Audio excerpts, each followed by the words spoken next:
April's Fool's Day or April's Fuel Day or just a whole week of April Fools.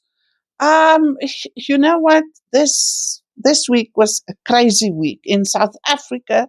It was a crazy week. We had a Nigerian proclaiming himself king of the Eastern Cape because he can. He feels he can. And that fueled a total violent protest against that because they started to clash and then someone was stabbed. Kind of normal for South Africa, but it was just amazing that someone from Nigeria can decide, you know what, I'm going to proclaim myself king of the Eastern Cape just because I can. And nothing happened from stateside. The government didn't say a word. So then you start thinking, okay, what is behind this? So that is how our week started. And then it just got crazier and crazier. Then it is the fuel crisis, and the government keeps on telling everyone, no, there's nothing to worry about. There's enough fuel to last us, I don't know, maybe a month. Um, but in the meantime, petrol stations runs dry. There's no petrol, there's no diesel, and those that have left they have started to ration us. So you can only get 80 liters of diesel. You can only get, I think it was 30 liters of petrol at some places.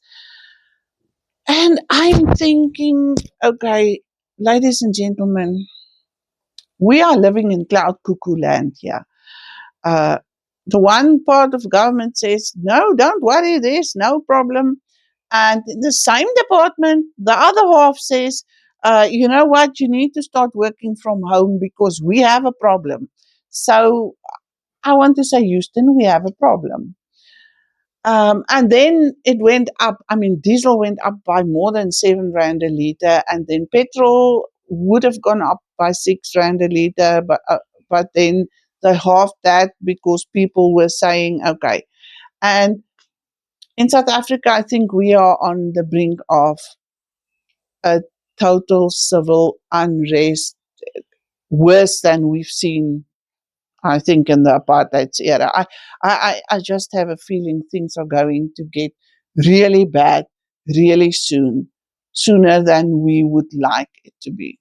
But in any case, then we had April's Fool's Day, and there was a lot of things that were said. People were getting upset and then realizing, okay, it's the 1st of April. And it seems like it's everywhere. I feel like the whole world is on its head. It is mad everywhere. And things are escalating so quickly that you are losing your breath. That's how I feel. I feel like if I do this, then something else has happened.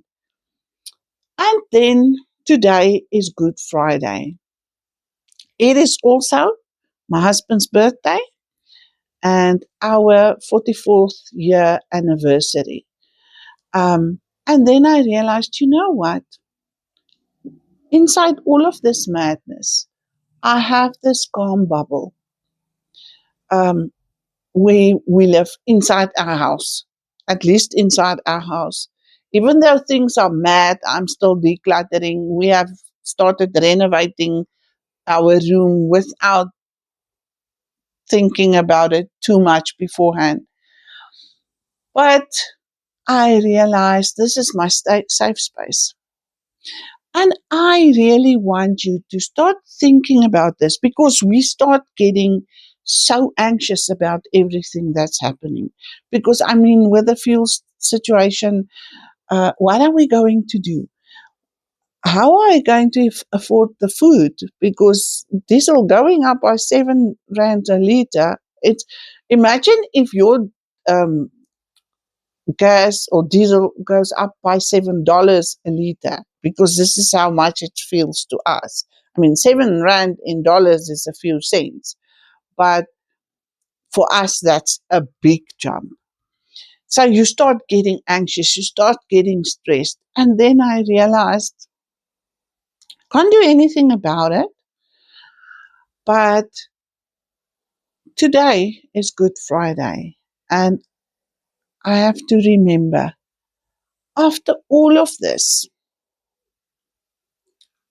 God is still in charge, even though He doesn't feel like it sometimes. But He gave us Good Friday. He gave us this Easter weekend to remind us when everything was really bad, He sent His Son to come and help us. And because of Him, we are saved. As long as we choose, because He gave us free will. And so today, I choose to be calm. I choose to be happy. I choose to stop worrying, even though it's really difficult. Because if you think about it, then you get this moment. And what are we going to do? And then I realized, you know what? I have to give it over. I have to do what I have to do. Today we're going to celebrate the fact that it's Good Friday, the fact that even though bad things have happened, the end results was absolutely mind blowing faithfulness from God. I'm going to celebrate my husband's birthday. I'm going to bake a cake just now. And I'm going to celebrate the fact that for 44 years we have been together. And ladies and gentlemen, we have gone through a lot of bags of salt. We have gone uphill quite a few times, but we also were in the lush valley for a long time. And every time when we reach that top of the mountain, we look down into that lush, fruitful, restful valley, and we know it's downhill on into the valley. And it is still, after everything, a joyful place to be. Uh, my safe space is my husband. And I want you to find your safe space. In all of this madness, in all of the April madness, because it feels like every month in 2026 is getting way more hectic. But in spite of all this rush and bad things happening and busyness, find your calm spot, find your safe spot, and rest there. Take a break from all the madness in your safe space and rest. Take your coffee break. It matters. And after all, you matter. Your peace of mind matters. So, ladies and gentlemen, may you have an awesome Easter weekend and may you have a blessed Passover. And may you realize how wonderful your safe space is. Keep the faith, keep safe, take a break. You matter.